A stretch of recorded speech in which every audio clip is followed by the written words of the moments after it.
I'm a positive guy. I'm pretty optimistic about life. But I think this moment that we're on here today, Demyan, I think this is the biggest moment of our lives for sure. I've been around for over 70 years. This is the biggest moment in my life. Today, this moment right now.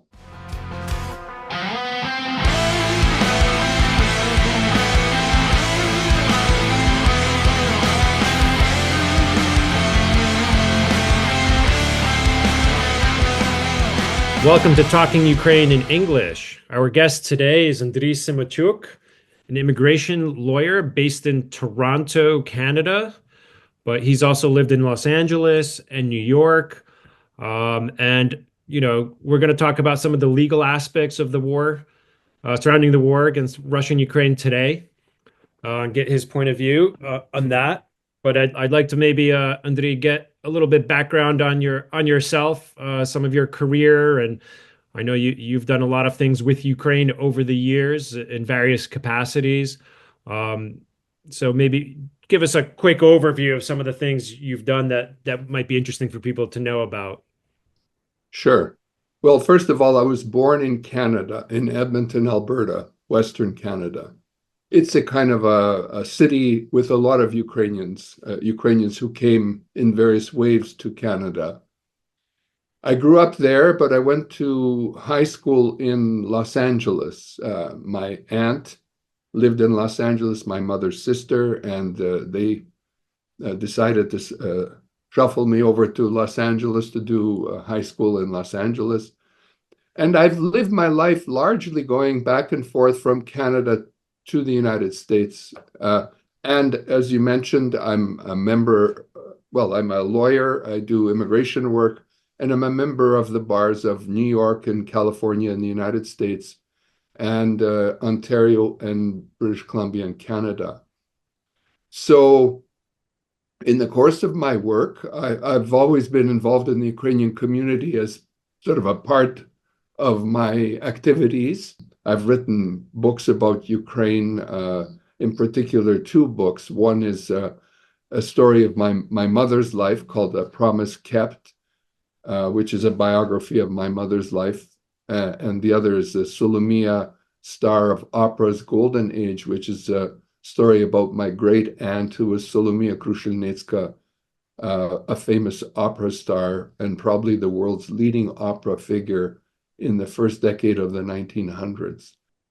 I have been active in terms of writing articles. I write for Forbes. I've been a Forbes contributor. They call it a contributor for the last 10 years. My specialty is immigration.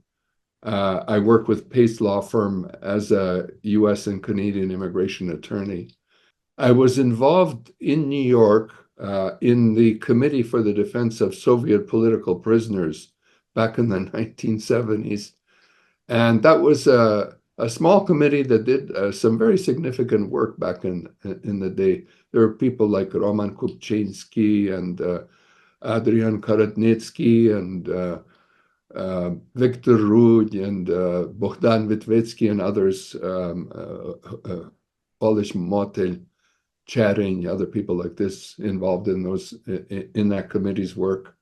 Even to this day, I'm sort of involved as a senior advisor to a group called the Center for Eastern European Democracy, which was set up here in Toronto. And it's following sort of on that model of looking at Eastern Europe, Ukraine in the context of Eastern Europe, and trying to help out in the propaganda war, so to speak. Let's get into Ukraine. I mean, and Sure. draw on all of your experiences to get your perceptions. So, we have Trump coming into office, and everyone expects that there's going to be some sort of negotiations or agreement or some sort of a freezing of the conflict or peace agreement. I mean, different words have been thrown around. Um, Whatever the scenario is that plays out, the question that's really important for Ukraine is how do we hold Russia accountable? What is a fair agreement of going forward? Look, or an end to the war. Look for like for Ukraine, right? Yeah. And we hear a lot of these times, oh, Russia committed a war crime. This is a war crime. I mean, probably every week or you read somewhere someone mentioning this war crime, and you know, my feeling is always like, well, what does that mean? Russia doesn't care that it's a war crime. So like why do people like keep insisting, oh, it's a war crime, like as if something is going that's going to mean something, but it must mean something in some context. And sort of like I'd like to get your thoughts to flesh that out. Like, how do we hold Russia accountable? What is a war crime? Isn't war itself a crime? How do we get a justice and a fair resolution for Ukraine, but by holding what Russia accountable for its actions? Great questions, great comments. Um, what's a war crime? I mean, I'm not an expert on international war crimes. I'm going to start out, so I'm not going to be able to give you a full answer there, but I'll give you a fairly reasonable one, I hope.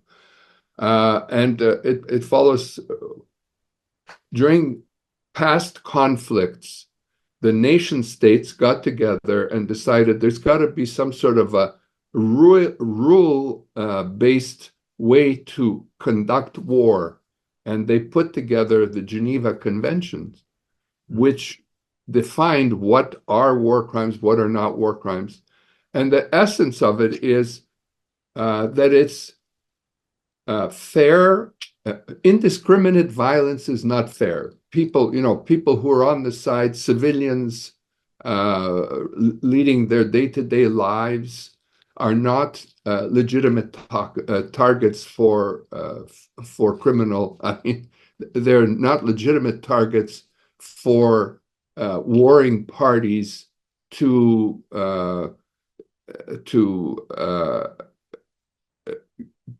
bring into the war, so to speak. So the essence of it is, if you're in a war and you're one of the nation states that's conducting a war, you should limit your battlefront to military targets that are legitimate in terms of defeating an opponent and minimizing the harm that is done to civilian life. That, in essence, is what we're after here in terms of talking about war crimes. And of course, there are things like genocides, which we are familiar with, where entire nations are wiped out, ethnic cleansing, things of that nature are war crimes, and plus genocide. But indiscriminate violence is, I would probably put that at the core of the definition of a war crime, where collateral damage is done to civilian populations when warring parties are trying to destroy each other. And now, the lines get vague because there's stamina involved. There's, how much dedication does a nation have to conducting and prosecuting a war? How do so Dresden, for example, where an entire city was wiped out in bombings, was a war crime in World War II. But part of the idea is you have to break the back and the stamina of your opponent to win a war. So the question is, what can you do short of committing war crimes to break the back of a country's support for conducting a war? And these are things that, I mean, there are experts who travel with warring divisions and parts of military, and these lawyers are consulted on, is what we're doing here a war crime or not? If it is, we can't do it. If it is, we can do it. Such as, for example, using drones and causing collateral damage. An example might be the Israeli attack on in Lebanon, and getting some of the leaders of Hezbollah, bombing a Hezbollah leader, and how much collateral damage might be involved. So there are lawyers who specialize in that area, and they define what is and what is not a war crime. And a properly conducted war would involve lawyers being consulted on major military matters as they're conducted. That's about the best I can give you in a short version of what's a war crime. Well, I think we're both sure that Russia does not have these lawyers, and in fact, their strategy is to target the civilian life of Ukraine to try to break the back of Ukraine and Yeah. get them to submit and to indiscriminately target electrical infrastructure, civilian infrastructure. In my last podcast, I had photographer Sasha Maslov talking about how they had instructions to decimate Mariupol just for the image of destruction, that if you resist, this is what's going to happen to your city.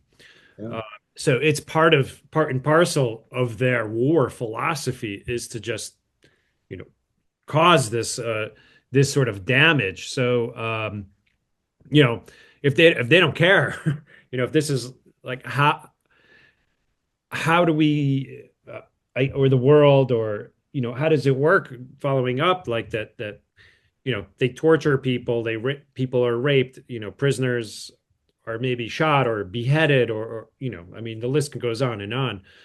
you know how do we move Well, forward if they disregard this world order, right? This Geneva Convention means nothing to them, right?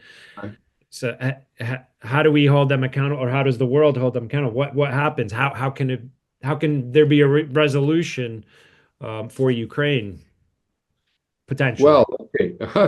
Big question. Yeah.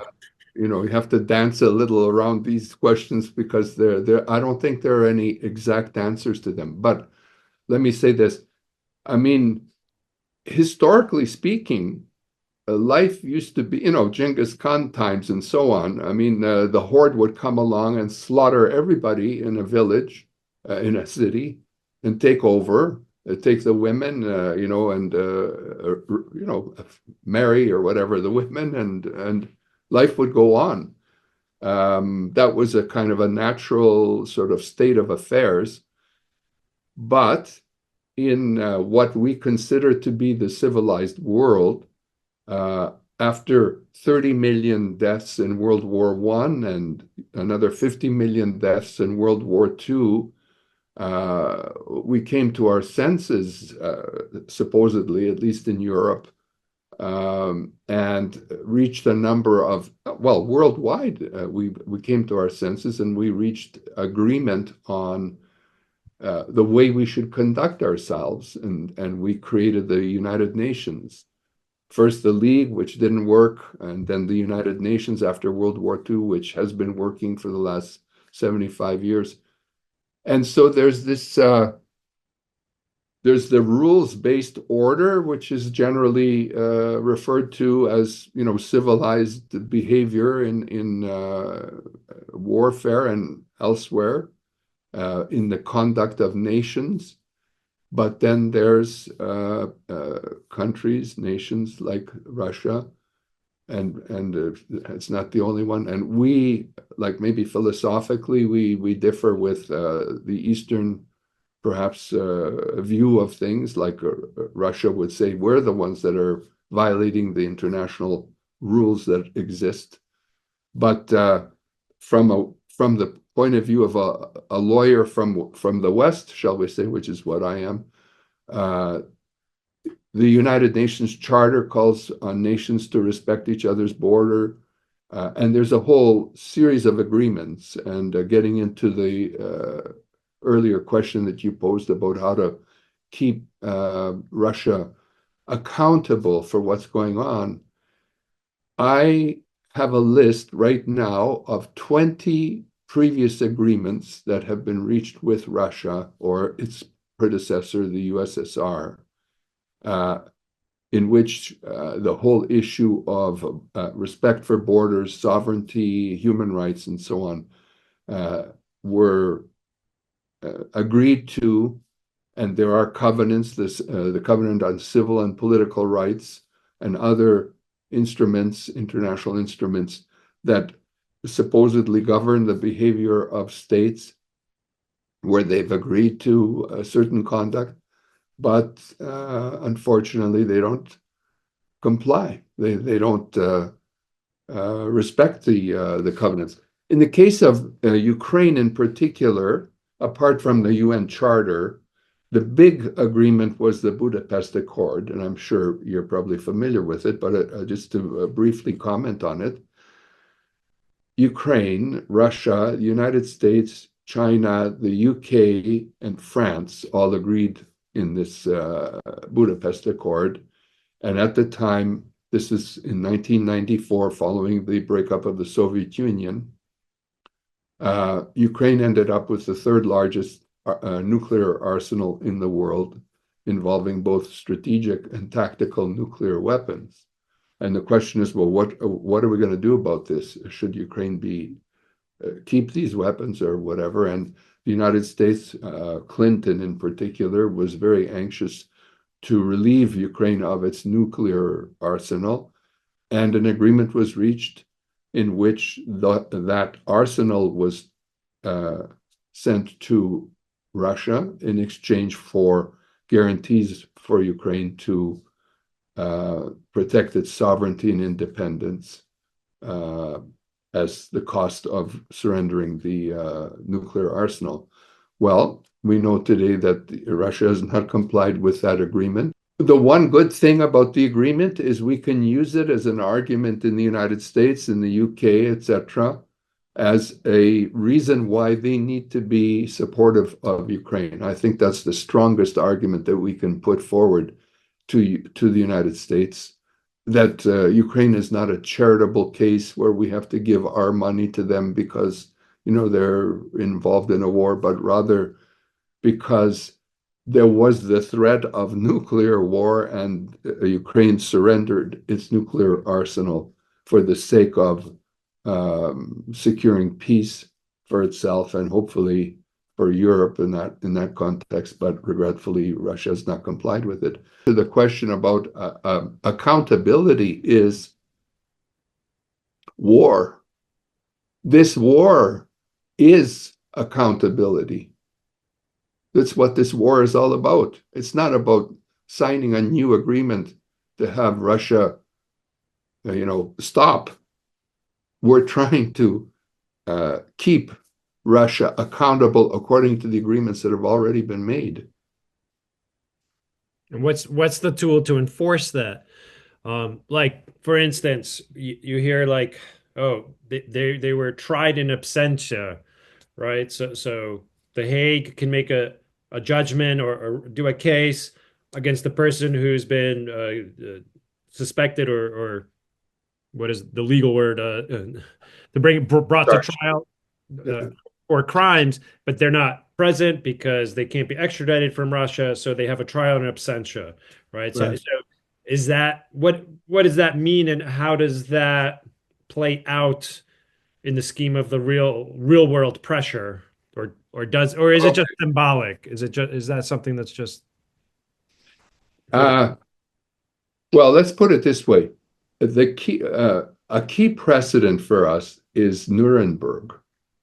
At the end of World War II, the Allies convened a trial in Nuremberg where they prosecuted the Nazi German leaders for war crimes. And it was a precedent that can be followed today. There could be a new Nuremberg, whether in Geneva or elsewhere, where Russian leaders could be brought to account for all of these war crimes. I think there's 130,000 recorded war crimes that the young lady that won the Nobel Prize, the Ukrainian Matvichuk, I think is her name, the lawyer from Ukraine that has documented the war crimes that Russia's committed in Ukraine.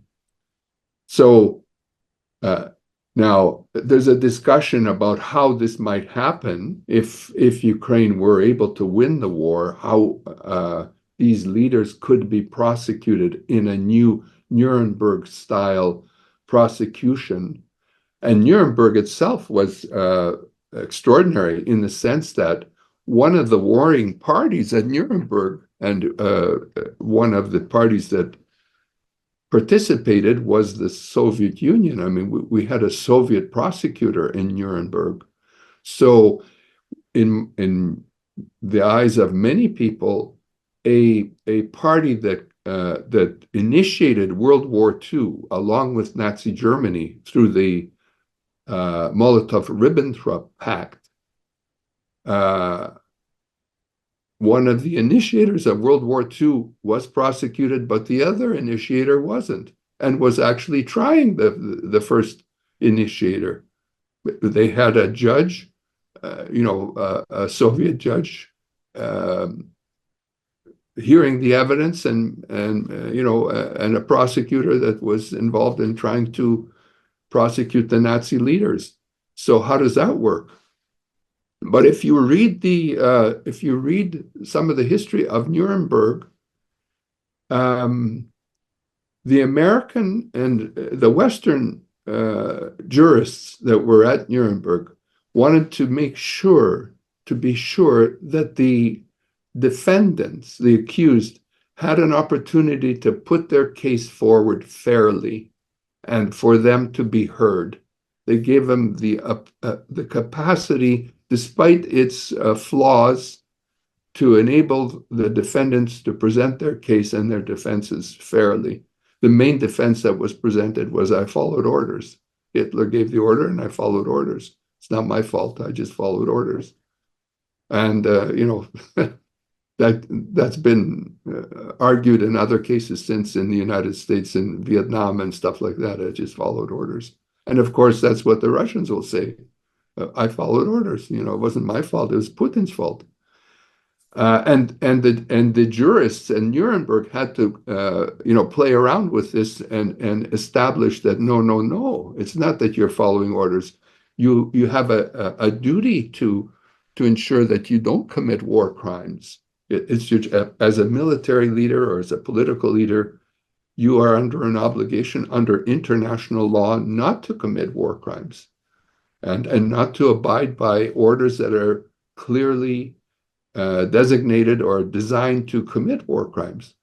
So these military soldiers or military officers that are undertaking all these slaughters in Ukraine, and the torture and the rapes and everything, they, according to the Nuremberg proceedings and international law generally, including the Geneva Conventions, a time could come where these people will be called to account for everything that's been done.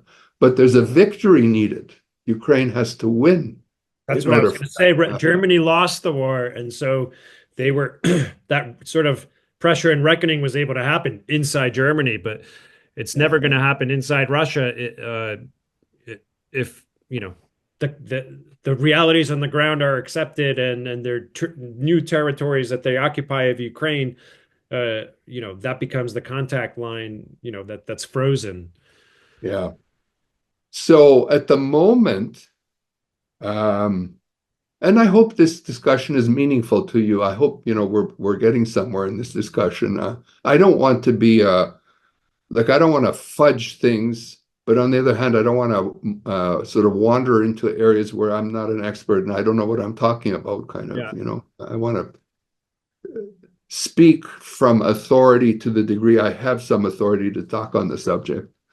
So that's why I don't want to waltz into too deeply into what is a war crime, because I really don't have the authority. There are people who specialize on that, and there are lawyers who are generally, I don't know what, lieutenants or whatever, and every guy's driving a drone and he's got an opportunity to attack say a Taliban leader in Afghanistan or whatever, and they ask the lawyer, is it okay because there's 3 children in the neighborhood or whatever, and they have to make an instant ruling on the spot in situations like that. I'm not qualified to talk at that level of detail about war crimes, but from what I've spoken, I believe I've sort of laid out the general terrain pretty well.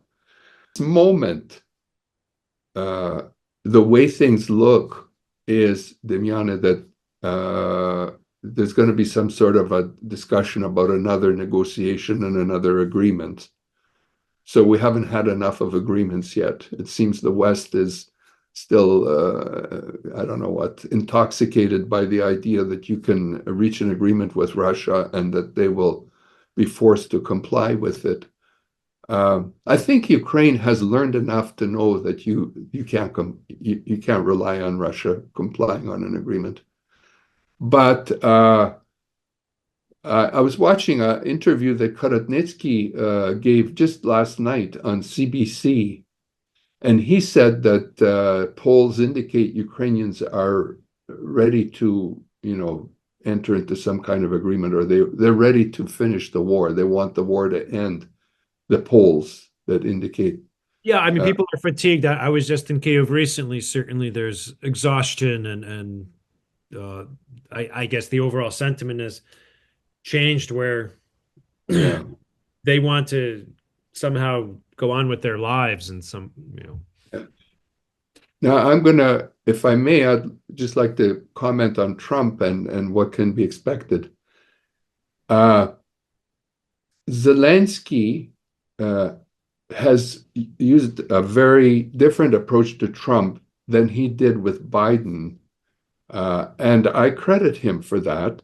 And the approach, like with Biden, we talked about the international rules-based order and that, sovereignty is sacrosanct and all these, like this discussion we've had so far, Demiane, about these 20 treaties that have not been complied with.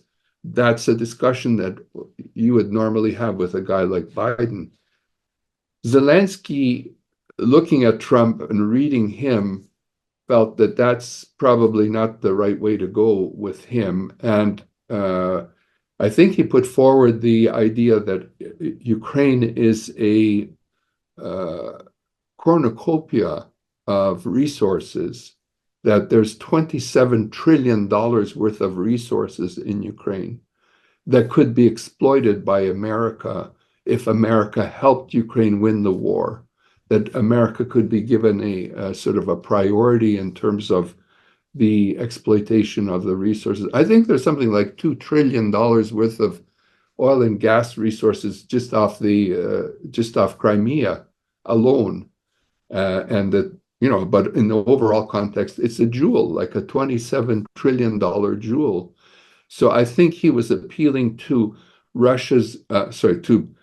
Trump's view of himself as a master negotiator and a business, make a deal. Let's make a good deal yes, for America. Right? yeah. And I thought that was a fairly reasonable thing for Zelensky to do. There are some caveats about that because you got to think, well, what's Europe going to get out of this if if you're going to give everything to the United States? What about the Europeans and so on? So there are some thoughts there that you have to kind of consider. But overall, I'm a pretty hardliner with regard to Trump, and I'll just say it. I don't think, in my view, what we've got going here is gangster land in Russia, with Putin at the top of the gangster land, and we've got now Gangsterville taking place in the United States. The United States is transforming before our very eyes from a democracy to an oligarchy and to a Gangsterville. A sort of equivalent of Russia, but unfortunately not quite as, I don't want to say unfortunately, but not as brutal yet, not as naked in its aggressive behavior and in the plundering and violation of people's dignity and rights, etc.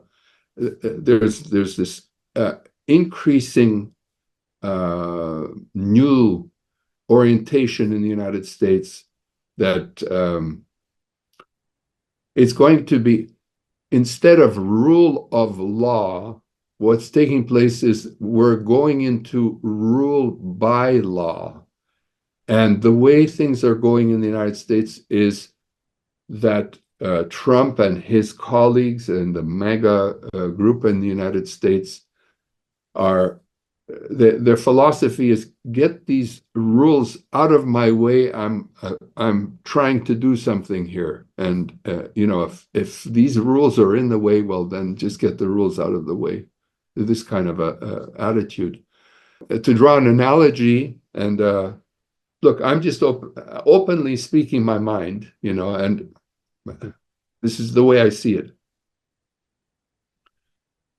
World War II, when World War II was being conducted, Hitler was in a bunker. It was clear he was losing the war, but he was not prepared to surrender. He didn't care about Germany. He only cared about himself. And the war had to be won. And it's true that Russian soldiers, actually Ukrainian soldiers, were leading the charge into Berlin, but were pulled back so that the Russians could invade. And then ultimately the Americans and the Western, allies cleared the way in terms of the Western side of Germany. But it wasn't until they actually invaded Berlin and, in the last moments, Hitler committed suicide. His attitude was, it's all about me. And, I don't care about anybody else. It's, I'm the leader. I'm afraid this is what we've got with Trump. Mm. It's like he doesn't care about, I don't believe, I'm sorry that I'm so hardline, but I believe he's a psychopath. A psychopath is someone who has no feelings of empathy for someone else. And it's someone who is prepared to do whatever is necessary, steal, lie, cheat, rob, to get what they want. And it's a matter of practicality after their own interest, what it is to get their own, whatever they want, no matter what way they have to do it. Without getting hurt, or it backfiring. That's what it's worked for him. I mean, his tactics have worked for him. He's gotten away with all kinds of different stuff in different parts of his career, and we see it, recently too. I think if you look at where he grew up, New York. Now, I practiced law in New York for 5 years. I'm not talking out of like a blue sky somewhere. I was there in the middle of it, in Manhattan. So I know New York very well. The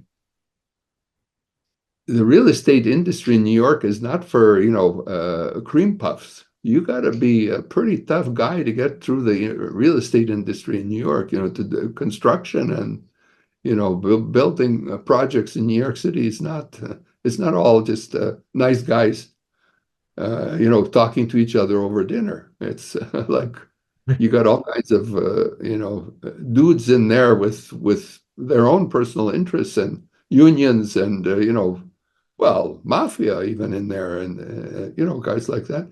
So he came from that cauldron of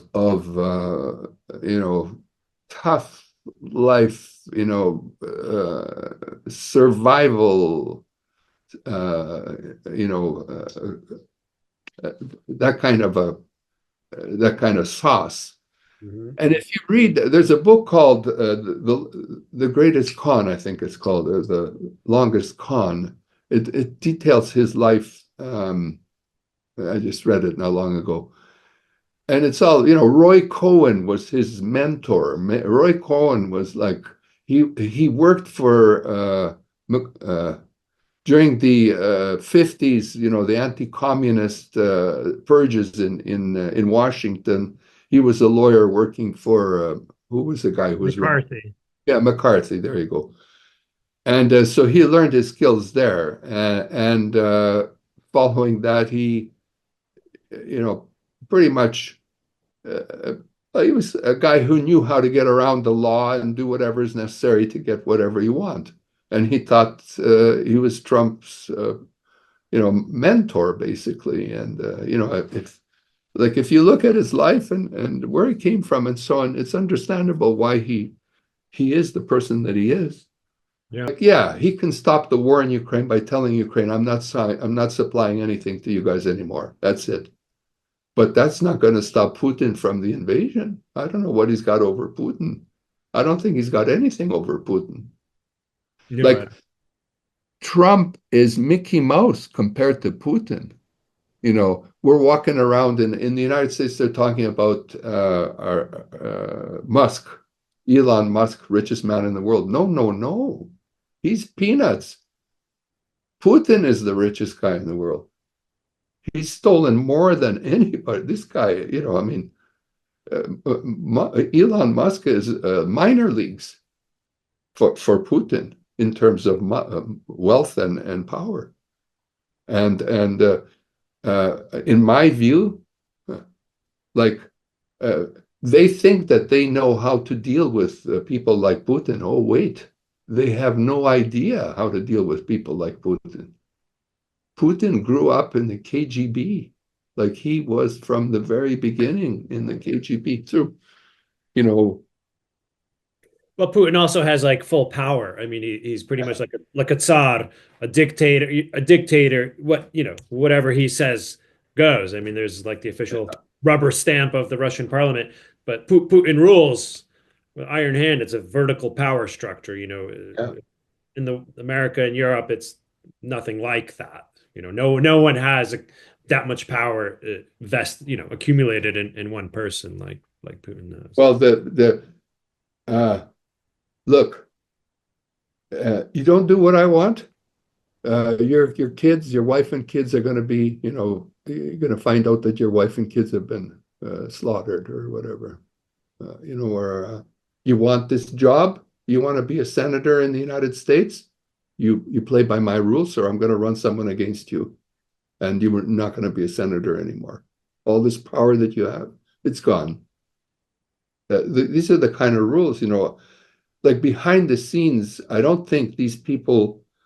Um, it's not evident. They don't show it. They don't like put it on the news media or anything like that. But behind the scenes, there's all this coercion and illegal money at play, and jobs and livelihoods at stake that are all threatened because these people are in power. And But power corrupts. Absolute power corrupts absolutely. You know that one. absolutely, I do. I, I don't want to be. Um, I'm a positive guy. Actually, I'm pretty optimistic about life.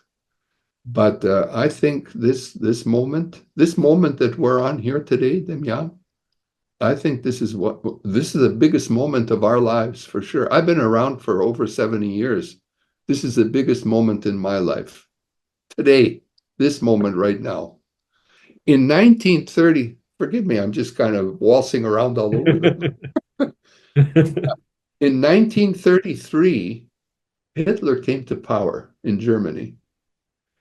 And Germany faced a similar situation to what we got today, this very day, which is Hindenburg was, the president of the Weimar Republic, and he had a lot of support from the German people because he was a general and so on previously. And he was weighing, what do I do with this Hitler guy? I don't know what to do with him. And he, in 1933, he agreed to hand over power to Hitler, make him the chancellor in a deal where he was supposed to share power with one other guy who was, equally Mm. sort of had equal sort of power in the Reichstag.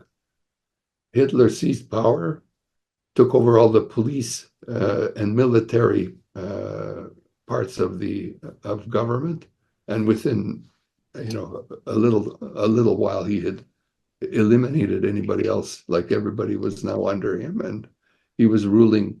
And that was a transition from a somewhat democratic Germany to a dictatorial Germany. Yeah.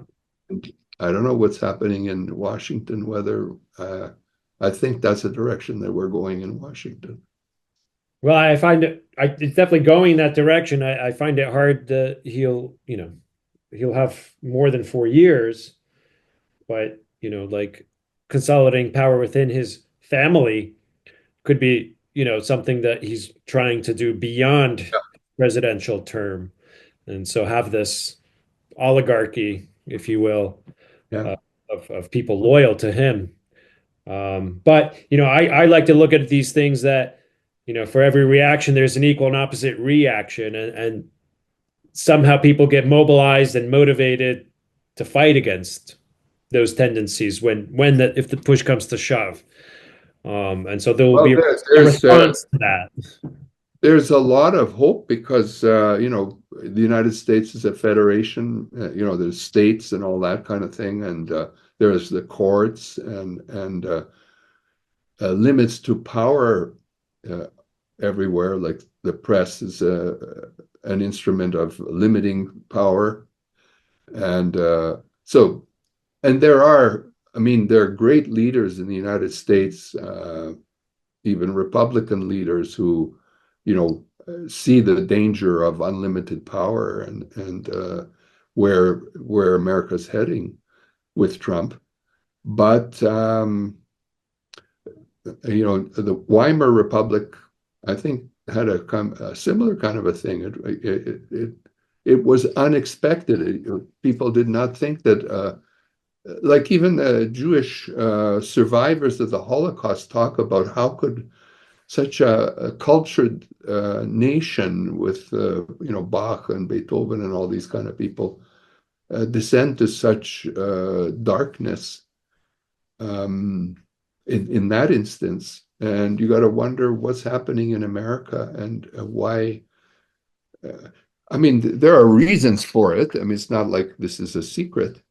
The disparity in wealth in America and gerrymandering of districts, voting districts, and a spotty educational system and healthcare and all this kind of stuff, and a legacy from uh, well, uh, slavery and you could say genocide of the Indian nation, the indigenous community. These are all legacies. But then on the other hand, you had the election of Obama and the civil rights movement, and in the United States, great victories like Grant, like his biography. If you ever read Grant's biography, it said, he uh, like had to face the Ku Klux Klan and somehow militarily deal with uh, civil rights abuses and stuff like that, and he managed to somehow overcome the racism and everything involved there. So America's history is a spotted history, some good, some bad, and I guess maybe we're in a bad period right now. Maybe if we get lucky, we'll emerge from it. And I hope, forgive me, last comment. I do really hope that Trump can pull a rabbit out of the hat and reach some sort of an agreement that would be suitable for Ukraine to stop the war and the killing and lead to some sort of a secure um, future for Ukraine to survive in. But I have my doubts. Yeah, I mean, I guess that may be what Ukrainians are hoping for, is that the status quo with Biden, the slow trickle of weapons and support that was just coming later than it needed to and wasn't enough to give them a victory, that with Trump that something's going to change. And I don't know, like that there's hope that, yeah, he's unpredictable and maybe he can pull the rabbit out of Uh, or or even it's a freezing. I don't know. Like I have this thought, being here in Germany, I see all these Ukrainians who've come here, and I'm sure you've dealt with it in Canada. Ukrainians who've immigrated because of the war, and so they're refugees essentially. Maybe you have some thoughts, but the longer that they stay outside of Ukraine, and we're talking about millions of people and millions of families who are separated, the less percentage of them are ever going to return as they build new lives in these countries, which they originally may thought they were just going to go for a couple months or a year or whatever. But the longer they stay, the less of them are going to return. And this is Ukraine's future to a Yeah. large degree. And Comment on that. I've written for Forbes on that subject. If Ukraine were to lose the war and Putin take over Ukraine, the projections are that as many as 20 million people would leave Ukraine. 20 million people. Like we had when the war broke out 2 years ago, the invasion, not the 10-year war, but the invasion. 6 million people since then have exited Ukraine and come westward. Some of them went back, perhaps, I don't know how many, maybe 1 million, maybe more. But there's, several million have relocated to Western Europe. 300,000 came to Canada. I think there's about almost 300,000 in the United States as well that came to the United States, which is peanuts compared to how many exited Ukraine at the time. But imagine, and we're overloaded with these people everywhere. Like I spent 3 hours yesterday in a meeting with Ukrainian refugees in Toronto, talking about what are possibilities for them to get permanent residence in Canada. And it's not that easy. It's not a piece of cake. It's going to be hard for them to get the permanent residence. The same is true. I'm going to be in a meeting in a day or two where they're going to be talking about the United States and what can be done in the US. Same story. It's going to be hard for them. These are the ones that are here right now. So consider if indeed Ukraine should lose the war, I don't know how many million, but up to 20 million people flood Western Europe. Like that's going to really be a burden and hard to deal with. And that's just the refugee humanitarian aspect of what's coming down the pike. Never mind that Russia would absorb the Ukrainian military capability into the Red Army and send Ukrainian soldiers out westward to face NATO. Now, you could say, well, that's not going to happen there. Putin's not interested in facing NATO, but his conduct, judging by his conduct, I think we're going to see if Ukraine goes down, Moldova, the Baltic states, Poland. I can't imagine him not doing it. And he has to do it because he and his clan, that those oligarchs, have stolen everything there is to steal in Russia, pretty much, and they have to justify their existence in some way. And the only way to justify it is to have a war. Now, maybe that's crazy. I don't know. Maybe that's an analysis that doesn't make sense. But to me, I think this is Bill Browder talking. That's his. I think that makes sense. I think that's where we are right now. Well, I think he also is obsessed with his legacy and sort of like, being the architect of the new Russian Empire, which is restoring sort of the borders of the former Soviet bloc. And yeah, there's this, I don't know, like why NATO is such a threat, or he perceives it as a threat, but or if it's not a threat. Look, you've got Finland, Sweden, they're in NATO. There's no threat. Yeah. But there's a threat in Ukraine. Ukraine's a threat because it's a democracy. The Russians one day are going to have to wake up and realize, wait a minute, like these people are leading normal lives over there. How come our lives are so bad? Except for Moscow and St. Petersburg, of course. But otherwise, people in Russia, the polling of the population in Russia indicates that the Russians, by and large, support the war. Like they support Putin. They like that. They want that to happen. And if you're a mother and your son is out on the front, in the Ukrainian front, of course you're going to support Russia. You're not going to say, "Oh no, my son shouldn't be there. He shouldn't be fighting in the war." So the war is sort of cultivating its own following, and the difficulty with that is that you can't say, "Well, this is just Putin. If we get rid of Putin, everything will be back to normal." No, no, no. That's not the end of the problem. The problem is there is no institutional growth, democratic growth in Russia. Russia cannot become a democratic country. Hopefully, that's something you would want. Not everybody would want that, but the only way Russia can become a democratic country is not through just individuals, but they have to have institutions. They don't have the institutions that are needed in order, like a court system, law schools, civil society. These kind of elements Yeah, are, it's all been dismantled by yeah, Putin. There were seeds of that there at some point in time, but that's been dismantled. There's been the brainwashing or the programming, and yeah, most people just feel like Putin does. These are Russian lands, and Ukraine is Russian lands, and Russia has a right to reclaim them. And yeah.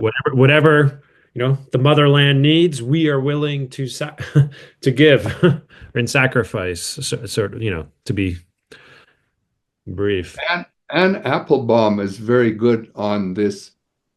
She's written, I'm not sure if it's her book Autocracy or Autocracy Now or something like that. She's written two books recently that talk about Putin and his oligarchs and this connection between China, North Korea, Russia, Iran, Venezuela, and that these high-level people who are running these countries support each other and are trying to sort of help each other out in terms of whatever their interests are. War in the case of Russia with Ukraine, Mhm. sending in the Korean soldiers. I think there's about 12,000 of them now fighting on the front. I don't know how. I read the other day that I think there's several thousand, I think, have been killed now, Korean soldiers. 4,000 or around there. Yeah. The estimate. So and someone was saying they were interviewed, and the interview was like the questions were, well, what are you doing here? Oh, we were told we're going on a military exercise. We didn't know we're going into a war with Ukraine. I don't know if that's true, but I don't think uh, that's true because they've since discovered like these pamphlets on the troops, like of notes, and I mean oh yeah, that they've been really well trained and that they're performing at a higher level than the Russians are. So they've been prepared, for dealing with drones and a lot of the new technologies, and they're motivated, and they're not taken prisoner because they kill themselves or blow themselves up or whatever. So like they've been well prepared. yeah, but they'll never, match. One of the strengths of Ukraine is that the guys and the women who are out there on the front are not there because of someone's interest or how much they're going to be paid, or by and large. Um, they're there because of commitment to, freedom, independence, sovereignty, like principles. So it's hard to fight an army like that when you're paying your soldiers and they're fighting because they're getting paid. It's the motivation is not there. Yeah, I mean, Ukraine has had some problems also with corruption within the army or some leaders, like corrupt commanders, and that has stripped away, I think, some of that morale, and that's why Yeah, people need. It's harder for Ukraine now to find new people because it's like a lottery. You're not, some you might get a good commander, you might get a corrupt one, and so there's that's a problem for Ukraine right now as far as like replenishing their forces or giving the guys who have been there for years a break and rotating them out. That's probably something that's really weakening Ukraine at this moment. I agree. Ben Hodges, who's a general, a U.S. general, talks about Ukraine, and his point is that Ukraine has the capacity to recruit about 1 million more soldiers just based on what the current criteria are for recruitment, but they're not recruiting these soldiers, or there's some reluctance to get these soldiers out to the front lines. Uh, and that would be the place to start is to try and collect these people and get them out on the front line. But it's easy for us to talk in our comfortable Yeah. environments, not worried about breakfast tomorrow and stuff like that. Yeah. But try and lie in a ditch for like 2 years or 3 years, and with a gun and shoot, Uh, like um, I have no right to talk given that situation. well, what about we haven't touched on this. What about Canada? So there's like Trump's desire to integrate Canada as the 51st state. Yeah, And then there's, Canada's own politics with Justin Trudeau stepping down and sort of Canada being always seen as a place where there's a high concentration of Ukrainians and Ukrainians have a lot of influence. Do you feel Canada could or should be doing more? And what's the future looking like for Canada this year? one of the great things that's happening is Chrystia Freeland, who was the first, who was deputy prime minister, resigned and has declared that she's running for the Liberal leadership. And just yesterday, she had her first rally.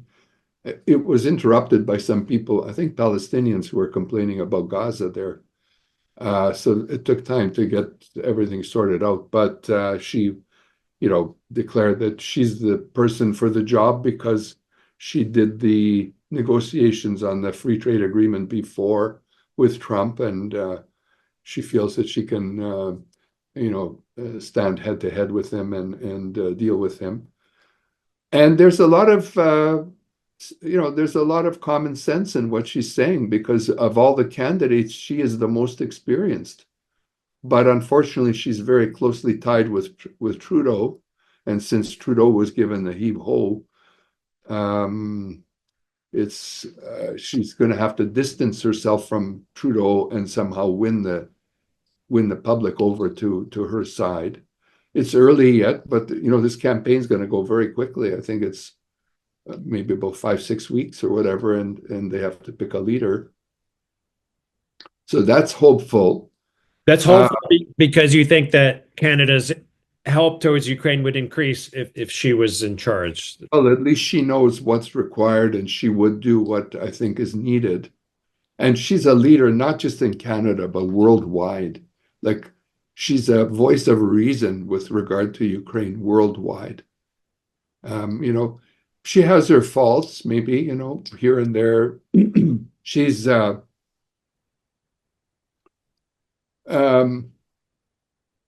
well, because she's female, the old cliche, the men don't some men can't handle that there's a woman who's going to run the country. There's that problem. And she tends to be PR-ish in terms of she likes PR and be seen to be doing the right thing, such as greeting hostages that have been released or have been saved at airports and things like this. But, who's not, name someone who hasn't got any faults. She's the best. She's by far, I'm not going to say the only one, but she's certainly very well prepared to run the country as she's run all these portfolios in the last few years. So, foreign minister and I don't know, you name it, she's been a deputy prime minister and finance minister. She's been everything. So there's great hope. But will she get elected? Hard to say. There's this guy, Mark Carney, who was the former governor of the Bank of Canada and then Bank of England on top of that, who's her opponent. But do you think Do you think Canada should have been doing more? Because, I haven't personally read about that much military aid coming from Yeah. Canada. And I've been, you hear, oh, the Netherlands did this, Sweden did that, Finland did this, but not so much about Canada that I've seen. I mean, Canada is short on its 2% commitment for NATO for military, expenditures to comply with NATO requirements. That part's short. But put it this way, there's a Ukrainian saying, it's slova masni ale perohe pisni, which in English would be uh, the words are buttered, but the pierogies aren't. And there's a bit of that going on in Canada, that the words are nice, they really do profess deeply that they love Ukraine and they're going to support Ukraine, etc. But in actuality, delivering what is needed to Ukraine, it could have been better, could have been stronger in terms of delivery of what's required. And you have to in terms of the alternative is the conservative alternative, a guy named Poilievre. But the situation with Poilievre is he's not very friendly to Ukrainians. He has declared his support for Ukraine in the war. There's no doubt there. But he's kind of distanced himself from Ukrainians and has felt he hasn't been as supportive as I suppose he could be. And so I don't know, what would happen if he's ahead in the polls by 25 points to the Liberals. So there's a good chance the Conservatives may take power after this leadership race in the Liberal Party. So if that happens, while the support will be there, it will be different. I think a cooler approach to Ukraine than was the case with the Liberals. But maybe they'll deliver more, a cooler support, but more, active delivery. So we don't know. or maybe all these Ukrainians in Canada will come out and vote. Yeah, for we'll see. maybe maybe that's not being registered in polls. At the moment, it's it seems Carney has the edge at the moment Yeah. in the Liberal But leadership race. when is the election, or when are there? Sure, but it's about, I think it's 5, 6 weeks from now. Okay, pretty soon. The leadership of the Liberal Party. Yeah. Here in Germany too, I think it's coming up next Oh, yeah. month. Yeah. Yeah. So yeah, next month will be quite interesting. I see that Musk has been supporting the far right party in Germany. Eh? Yeah. Yeah. He's been made comments towards the AfD. Why would you do that? I don't get that. I don't know. I can't explain like his train of thought, these days. At one point he seemed like he was quite an intelligent person, but uh, now he seems quite extreme in his views. Yeah. I don't know. There's, reality is becoming a weird thing with AI and everything, and people just go down these conspiracy tunnels, and they get reinforced.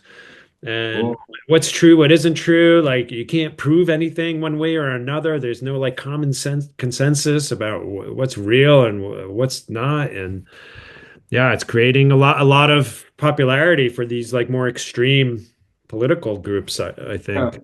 I don't think, I think that's a purposeful trend. For example, in the MAGA movement, I think that the more that there's confusion and undermining of trust in the government and so on, the better off they have been in terms of getting Trump elected. Like, No. imagine, I mean, he's a convicted, the whole story about the criminal record and all that, and impeachment and all that.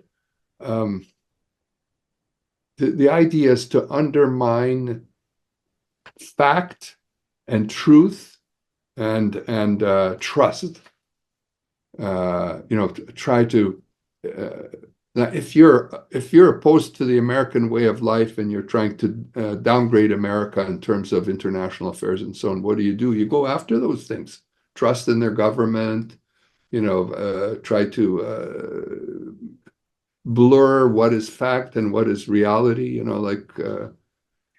try to the big lie, the war that Well, Trump election. it's easy to blame the boogeyman of the deep state as responsible for all your problems, and that there's a savior who's going to destroy that and everything and make your life better, right? It's sort of like a lazy way, but people are lazy, they don't want to do the due diligence. That's like an easy thing for them to grasp. And But why did America slide into this situation that we're in, from slavery, genocide, educational problems, just not working. It's a checkerboard in terms of education.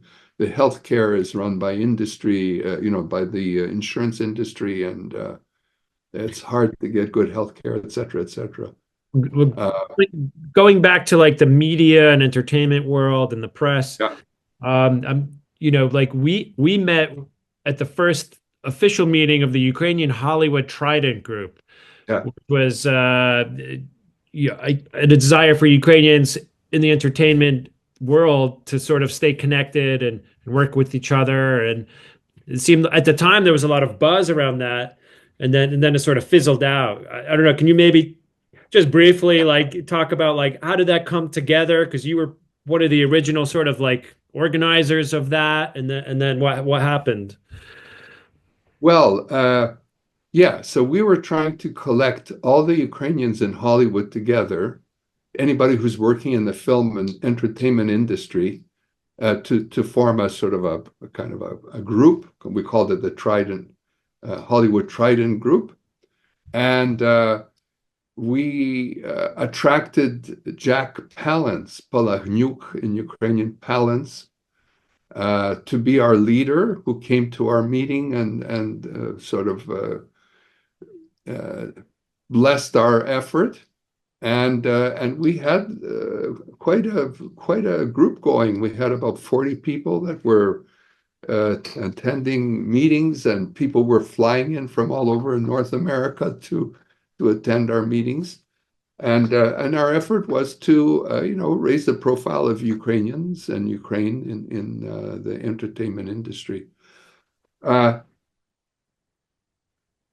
Jack was a colorful character, and there were some things that he did that really made a difference. Like there was one meeting apparently where he was given an award by a group in Hollywood, and for some reason he was called a Russian instead of a Ukrainian, and he took offense publicly, and returned the award to the group that was giving the award, saying, "I'm Ukrainian, I'm not a Russian, and you can keep your award." Was there too much focus on Jack as like I mean, he served a purpose in getting some attraction, but then it seemed like things like there was a lot of focus around Jack and not so much about like the unknown people Yeah. who are just like more struggling in the field to make their mark. Well, I would tell you this. The problem was there was no real interest. The people who were Ukrainian in Hollywood, they might acknowledge that they were Ukrainians, but that's about it. There was no real momentum there to get anything going in terms of filming or promoting each other in directions wherever our careers were taking us and so on. We had Luba Keski, who took an interest and who was an executive vice president of MGM United Artists Studios. She was helpful. This guy named Peter Borisov, who was sort of involved in funding films he took part in the work that we're doing. But the reason it kind of slowed down was I think we spent a few years trying to get something going, and we just could not get, I had to move on. I had other things that I wanted to attend to, and so I did. And there's still connections there. I mean, to this day, there are people that are still there, that are in Hollywood, that are working. Paul Ihor Wolański is a professor teaching film, I think at Chapman, I think it is, university or college. We did a festival in New York called KinoFest NYC from 2014. And we had my daughter's involved. I think you know my daughter Natalka, don't well, you? she took my film to Highball TV. Yeah. To show it on their platform. Yeah. Yeah. I don't know if I've ever met her in person. I know Marco, I've run into him in New York and stuff. But your daughter lives in Toronto, right? Yeah, she's coming out with a film on Solomia shortly, within a month or two. It should be out. She's been working on it for, several years. It's a documentary, an hour and a half. Okay. And, it's a major production. We're hoping that it could make a splash at the festivals. We'll see. Yeah, it's a tough game. The festival, it's a lot of politics there too. Oh man, she may need some help from you in terms of guidance on how to do that. Just keep knocking. Yeah, I mean, I didn't have that much success I should have, but anytime you have a personal connection or can make personal contact, I mean, it really helps to just have that edge as opposed to just submitting your stuff and blindly waiting, you have to really be out of your comfort zone, aggressive with that. I didn't like that. I'm not that good with that, but that's what you have to do. Yeah. It's yeah.